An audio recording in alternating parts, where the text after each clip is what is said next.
Good morning વિદ્યાર્થી મિત્રો, આજે આપણે જોવાના છે રાસાયણિક પ્રક્રિયા અને સમીકરણો। તો વિદ્યાર્થી મિત્રો, આપણે રોજબરોજના જીવનની અંદર ઘણી બધી એવી રાસાયણિક પ્રક્રિયાઓ થાય છે। જોઈએ આપણે, જેમ કે આપણે ઉનાળામાં ઓરડાના તાપમાને જો આપણે દૂધને આખો દિવસ રાખી મૂકીએ છીએ તો એ શું થાય છે? બગડી જાય છે। તો દૂધનું બગડવું એ કઈ પ્રક્રિયા છે? રાસાયણિક પ્રક્રિયા। આપણે 9મા ધોરણની અંદર ભૌતિક ફેરફાર અને રાસાયણિક ફેરફાર વિશે આપણે જોઈ ગયા છે। રાસાયણિક ફેરફારની અંદર જે કંઈ પણ આપણે પહેલા હોય છે એના કરતા આપણને જુદા જ ગુણધર્મ ધરાવતા આપણને શું મળે છે? પદાર્થ મળે છે અને તેનું ફરીથી આગળના પ્રક્રિયકની અંદર રૂપાંતર થતું નથી। બીજી વસ્તુ આપણે જોઈએ તો લોખંડને શું લાગવું? કાટ લાગવું, એ પણ રાસાયણિક પ્રક્રિયા છે। પછી શરીરની અંદર ખોરાકનું પાચન થવું, એ પણ રાસાયણિક પ્રક્રિયા છે। દ્રાક્ષનું આથમણ થવું, એ પણ કઈ પ્રક્રિયા છે? રાસાયણિક પ્રક્રિયા। તો અહીંયા વિદ્યાર્થી મિત્રો તમને એક પ્રવૃત્તિ આપેલી છે અને એ પ્રવૃત્તિની અંદર આપણે જોઈએ, જેમ કે મેગ્નેશિયમની શું લીધેલી છે? પટ્ટી।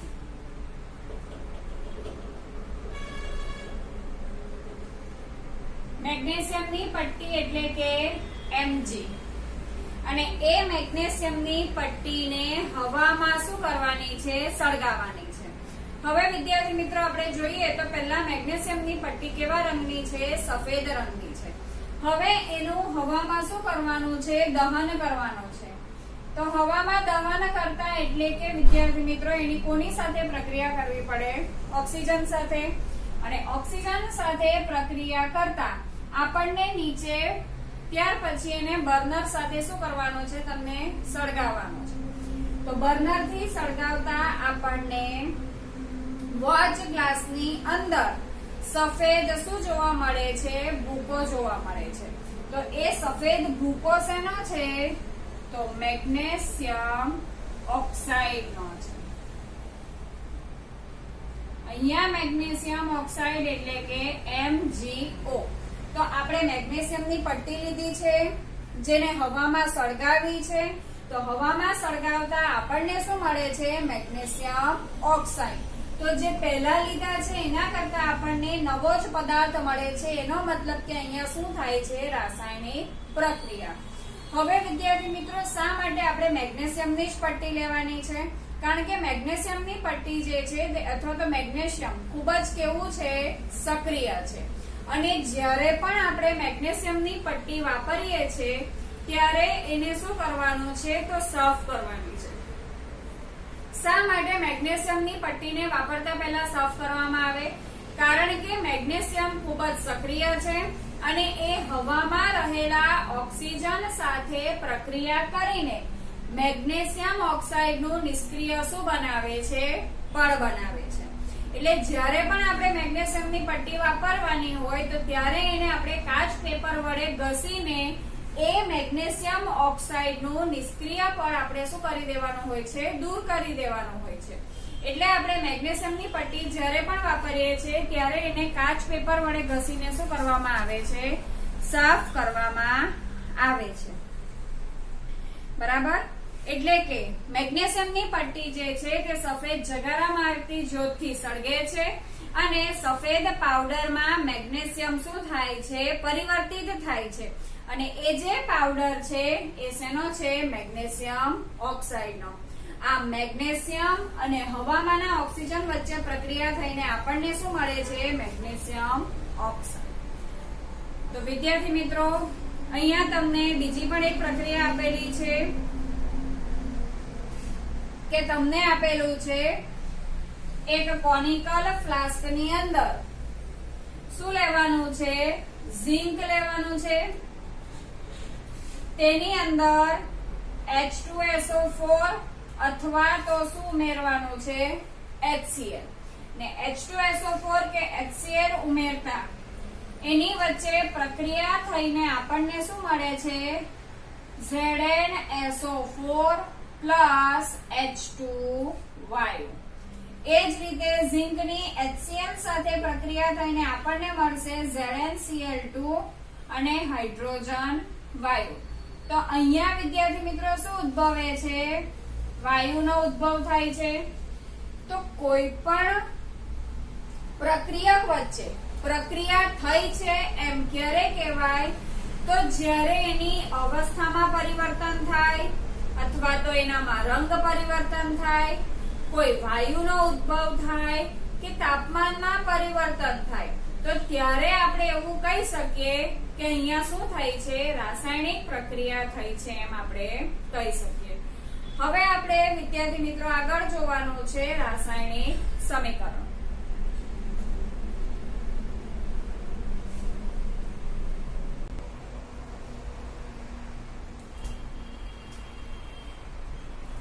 હવે જોઈએ આપણે વિદ્યાર્થી મિત્રો રાસાયણિક સમીકરણ વિશે.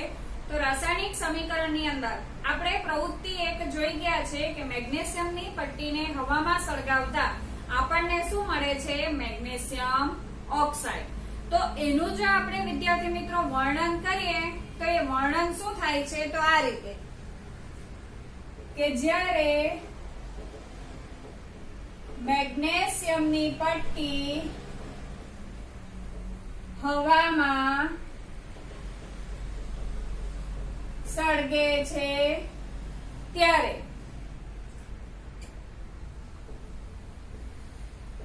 તે મેગ્નેશિયમ ઓક્સાઇડમાં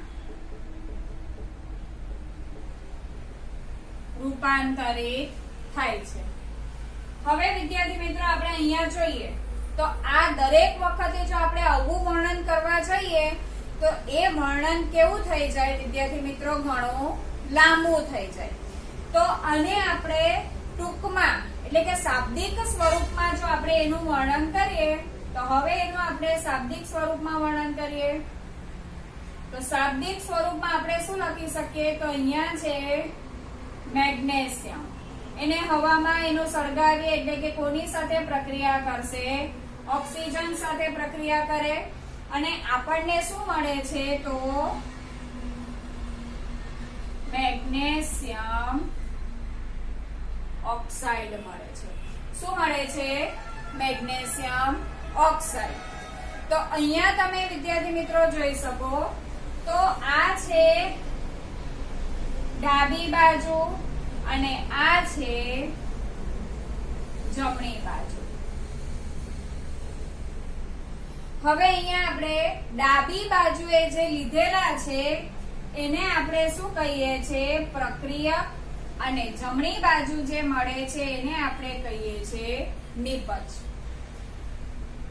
પ્રક્રિયક જો એક કરતા વધારે હોય તો એને વચ્ચે કઈ નિશાની વડે દર્શાવવામાં આવે છે? પ્લસ નિશાની વડે. ને એ જ રીતે જ્યારે નિપજ પણ એક કરતા વધારે હોય જેમ કે CaCO3 તો CaO plus CO2 તો આ આપણને શું મળે છે? નિપજ. અહીંયા નિપજ જે છે તે એક કરતા કેવી મળે છે? વધારે. તો એને શેના વડે દર્શાવવામાં આવે છે? પ્લસ વડે દર્શાવવામાં આવે છે. હવે આ તીર જે છે એ તીર શું સૂચવે છે? તો પ્રક્રિયાની દિશા દર્શાવે છે. શું દર્શાવે છે? તીર પ્રક્રિયાની દિશા દર્શાવે છે. એટલે કે પ્રક્રિયા ડાબીથી કઈ બાજુએ થાય છે? જમણી બાજુએ થાય છે. અને જમણી બાજુએ આપણને પ્રક્રિયક વચ્ચે પ્રક્રિયા થઈને આપણને શું મળે છે? નિપજ મળે છે. હવે આપણે આ સમીકરણ શાબ્દિક વર્ણન કર્યું છે પણ હજુ આપણે એને સૂત્રનો ઉપયોગ કરીને વધારે ટૂંકમાં દર્શાવી શકીએ છીએ. તો વધારે ટૂંકમાં આપણે કેવી રીતે દર્શાવી શકીએ? તો અહીંયા આપણે જોઈએ વિદ્યાર્થી મિત્રો શું છે? મેગ્નેશિયમ. તો મેગ્નેશિયમ એટલે આપણે Mg દર્શાવી શકીએ. પછી લખીએ આપણે પ્લસ. પછી શું છે? ઓક્સિજન એટલે આપણે O2 લખી શકીએ. અને આગળ છે મેગ્નેશિયમ ઓક્સાઇડ એટલે કે MgO. તો આ શાબ્દિક સમીકરણને હજુ પણ આપણે કયા સ્વરૂપમાં દર્શાવીએ છીએ? હજુ પણ ટૂંકમાં દર્શાવીએ છીએ.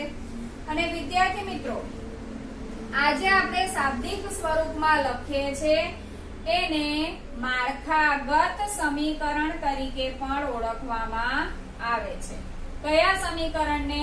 જે આપણે શાબ્દિક સ્વરૂપમાં લખીએ છીએ તે સમીકરણને આપણે માળખાગત સમીકરણ તરીકે પણ દર્શાવી શકીએ. તો આ છે વિદ્યાર્થી મિત્રો, આપણે શેમાં લખીએ છીએ? ટૂંકમાં લખીએ છીએ. હવે તમે વિદ્યાર્થી મિત્રો જોઈ શકો કે આની અંદર બંને બાજુએ જે કંઈ પણ તત્વ આપેલા છે, કોઈ નવા તત્વ વિદ્યાર્થી મિત્રો ઉમેરાતા નથી. જે આપણે પ્રક્રિયા તરફ લઈએ છીએ તે જ તત્વ આપણને ક્યાં મળે છે? નિપજ તરફ મળે છે. હવે તમે બંને બાજુના તત્વની સરખામણી કરશો તો તત્વની સરખામણી કરતા આપણને શું સંખ્યા સરખી મળે છે? તો જોઈએ. અહીંયા છે તત્વ તરીકે એક છે મેગ્નેશિયમ અને બીજું છે ઓક્સિજન. અહીંયા આપણે જોઈએ LHS અને આ છે રાઈટ હેન્ડ સાઈડ. તો મેગ્નેશિયમ કેટલું છે? 1. ઓક્સિજન કેટલા છે? 2. જમણી બાજુએ જઈએ તો મેગ્નેશિયમ કેટલું છે? 1 અને ઓક્સિજન પણ કેટલું છે? 1.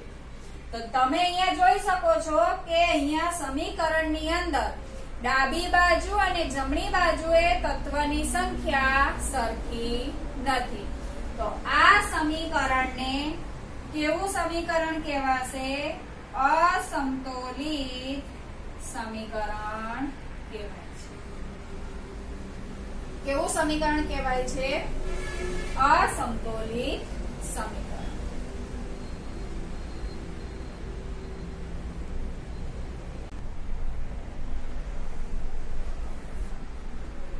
હવે વિદ્યાર્થી મિત્રો આપણે આગળ જોઈએ કે આપણે જોઈ ગયા કે Mg + O2 આપણને શું મળે છે? MgO. બંને બાજુએ વિદ્યાર્થી મિત્રો તત્વ તો કેવા છે? સરખા જ છે, પણ તત્વની સંખ્યા જે છે એ કેવી છે? અલગ છે. તો એવા સમીકરણને આપણે શું કીધું? અસમતોલિત સમીકરણ. પરંતુ વિદ્યાર્થી મિત્રો આપણે 9મા ધોરણની અંદર શીખી ગયા છે દળ સંચયનો નિયમ. દળ સંચયનો નિયમ શું કહે છે? કે કોઈ પણ રાસાયણિક પ્રક્રિયામાં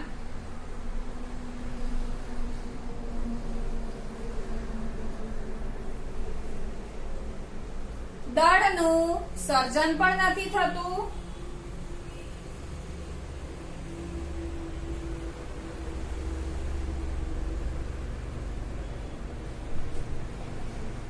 અને દળનો વિનાશ પણ થતો નથી. એટલે કે જેટલું દળ તમને પ્રક્રિયક બાજુ મળે છે એટલું જ દળ આપણને કઈ બાજુ મળશે? નિપજ તરફ. હવે આવું ક્યારે શક્ય બને? તો પ્રક્રિયકમાં રહેલા તત્વની સંખ્યા સરખી હોય અને નિપજમાં રહેલા તત્વની સંખ્યા પણ કેવી હોય? સરખી. એટલે કે કોઈ પણ, બીજા શબ્દમાં આપણે કહીએ વિદ્યાર્થી મિત્રો કે કોઈ પણ રાસાયણિક પ્રક્રિયા શરૂ થાય તે દરમિયાન જેટલા પરમાણુની સંખ્યા પ્રક્રિયકમાં હોય એટલી જ પ્રક્રિયા પૂર્ણ થયા બાદ આપણને નિપજ મળે તો એ નિપજના તત્વના પરમાણુની સંખ્યા પણ કેવી હોવી જોઈએ? સમાન હોવી જોઈએ. તો જ આપણે દળ સંચયના નિયમને સાબિત કરી શકીએ કે પ્રક્રિયા દરમિયાન દળનું સર્જન પણ નથી થતું અને દળનો વિનાશ પણ થતો નથી. એટલે આપણે જ્યારે કોઈ પણ રાસાયણિક પ્રક્રિયા લખીએ છીએ ત્યારે સમીકરણને આપણે શું કરવું પડે? સમતોલિત કરવું પડે. શા માટે આપણે સમીકરણને સમતોલિત કરવાની જરૂર પડે? તો વિદ્યાર્થી મિત્રો શા માટે? તો દળ સંચયના નિયમ અનુસાર પ્રક્રિયા દરમિયાન દળનું સર્જન પણ નથી થતું અને દળનો વિનાશ પણ થતો નથી. એટલા માટે આપણે સમીકરણને સંતુલિત કરવાની શું પડે છે? ફરજ પડે છે. તો આવો સવાલ પણ તમને વિદ્યાર્થી મિત્રો પૂછાય છે. અને સમતોલિત રાસાયણિક સમીકરણ કોને કહેવાય?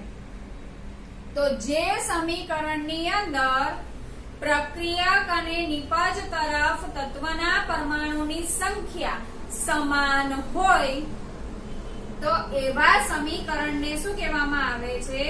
સમતોલિત રાસાયણિક સમીકરણ.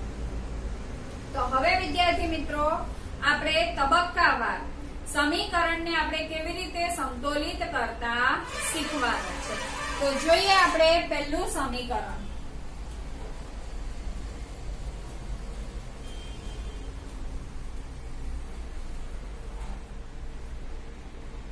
પહેલા સમીકરણની અંદર તમને આપેલું છે Zn પ્લસ H2SO4 આપણને મળે છે ZnSO4 પ્લસ H2. હવે વિદ્યાર્થી મિત્રો આપણે શું કરવાનું છે? તો પહેલા અત્યારે આપણે તબક્કાવાર શીખવાનું છે. પછી તમને એવી પ્રેક્ટિસ પડી જશે કે તમારે આ બધી વિધિ કરવાની જરૂર પડશે નહીં. તો આપણે જ્યારે સમીકરણને સંતુલિત કરવાનું છે તો પહેલા આપણને જે મૂળ આપેલા છે એની બહાર આપણે શું બનાવી દેવાના છે? બોક્સ. તો શા માટે બોક્સ બનાવવાના? તો બોક્સ એટલા માટે બનાવવાના છે કે જ્યારે આપણે પરમાણુની સંખ્યાને સરખી કરીએ તો આ જે મૂળ આપણને સંયોજન આપેલા છે એ સંયોજનની અંદર કોઈ પણ ફેરફાર કરવાનો નથી. જો આપણે હાઇડ્રોજનની સંખ્યા 4 કરવી હોય તો આપણે H4 નહીં લખી શકીએ. પડે છે સમજ? એટલે કે આની અંદર આપણે કોઈ પણ જાતનો ફેરફાર કરવાનો નથી.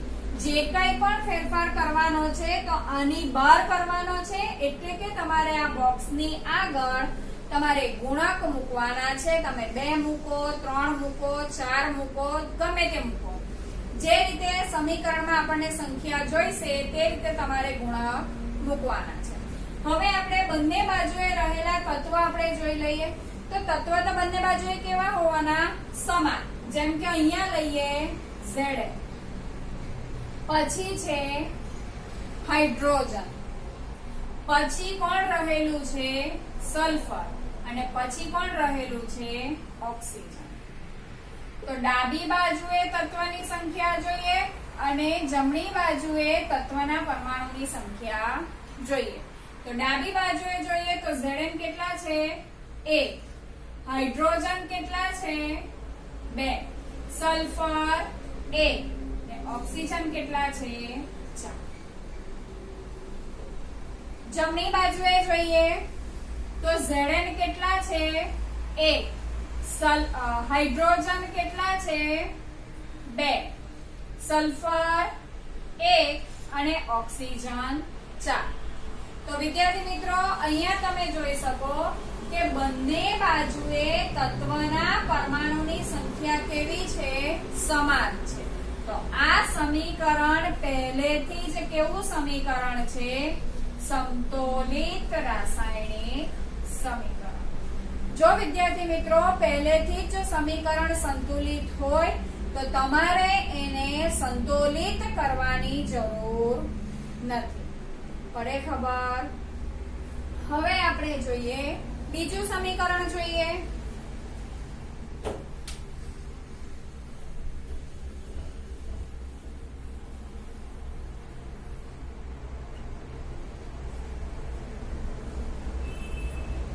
Fe પ્લસ H2O આપણને મળે છે Fe3O4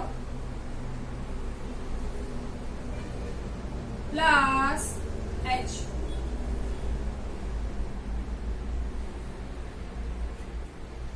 હવે આ સમીકરણને આપણે સંતુલિત કરવાનું છે. તો એ સમીકરણને સંતુલિત કરવા માટે આપણે પહેલા જે ઓરિજિનલ છે તેને આપણે શું કરી દેવાનો? એક બોક્સ બનાવી દેવાનો. તો આ રીતે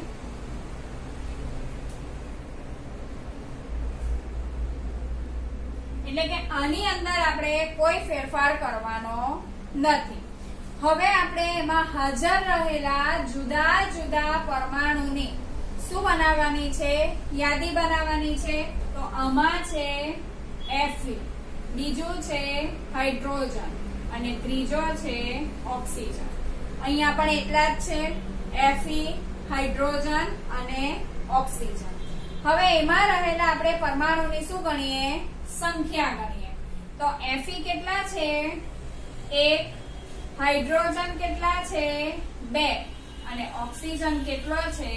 1. આ બાજુ જઈએ તો Fe કેટલા છે? Fe ની નીચે છે 3, એટલે 3 છે. હાઇડ્રોજન કેટલા છે? 2. અને ઓક્સિજન કેટલા છે? 4. તો અહીંયા જોઈ શકો છો વિદ્યાર્થી મિત્રો કે બંને બાજુએ તત્વના પરમાણુની સંખ્યા સમાન નથી. એનો મતલબ કે આપણે આ સમીકરણને શું કરવું પડશે? સંતુલિત કરવું પડશે. તો પહેલા આપણે જોઈએ વિદ્યાર્થી મિત્રો, તો Fe અહીંયા કેટલા છે? 1. અને આ બાજુ કેટલા છે? 3. તો આપણે Fe ને આ બાજુ કેટલા કરવા પડશે? 3 કરવા પડે. તો Fe ને 3 કરવા માટે અહીંયા 3 નહીં લખાશે, 3 આપણે ક્યાં લખવાના? આગળ. તો 3 થઈ ગયા Fe. Fe ને 3 કરતા અહીંયા પણ Fe કેટલા છે? 3. તો અહીંયા આપણે કેટલા થઈ ગયા? 3. હવે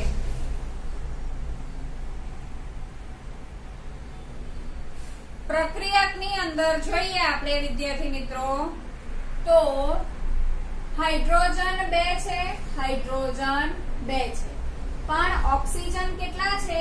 અહીંયા 4. અહીંયા ઓક્સિજન કેટલો છે? 1 છે. તો મારે ઓક્સિજનને 4 કરવા હોય તો મારે અહીંયા આગળ કેટલા મૂકવા પડે? 4 મૂકવા પડે. તો ઓક્સિજન કેટલા થઈ ગયા? 4. અહીંયા પણ ઓક્સિજન કેટલા છે? 4. પરંતુ ઓક્સિજનને 4 કરતા હાઇડ્રોજન ની સંખ્યા શું થઈ ગઈ? બદલાઈ ગઈ. હાઇડ્રોજન આ રીતે થઈ ગયા 4H2. હવે આ જે 4 છે તે હાઇડ્રોજનને પણ લાગે અને ઓક્સિજનને પણ લાગે. તો હાઇડ્રોજનની સંખ્યા કેટલી થઈ ગઈ? 4 ગુણ્યા 2 એટલે કેટલી થઈ ગઈ? 8. તો હાઇડ્રોજન વિદ્યાર્થી મિત્રો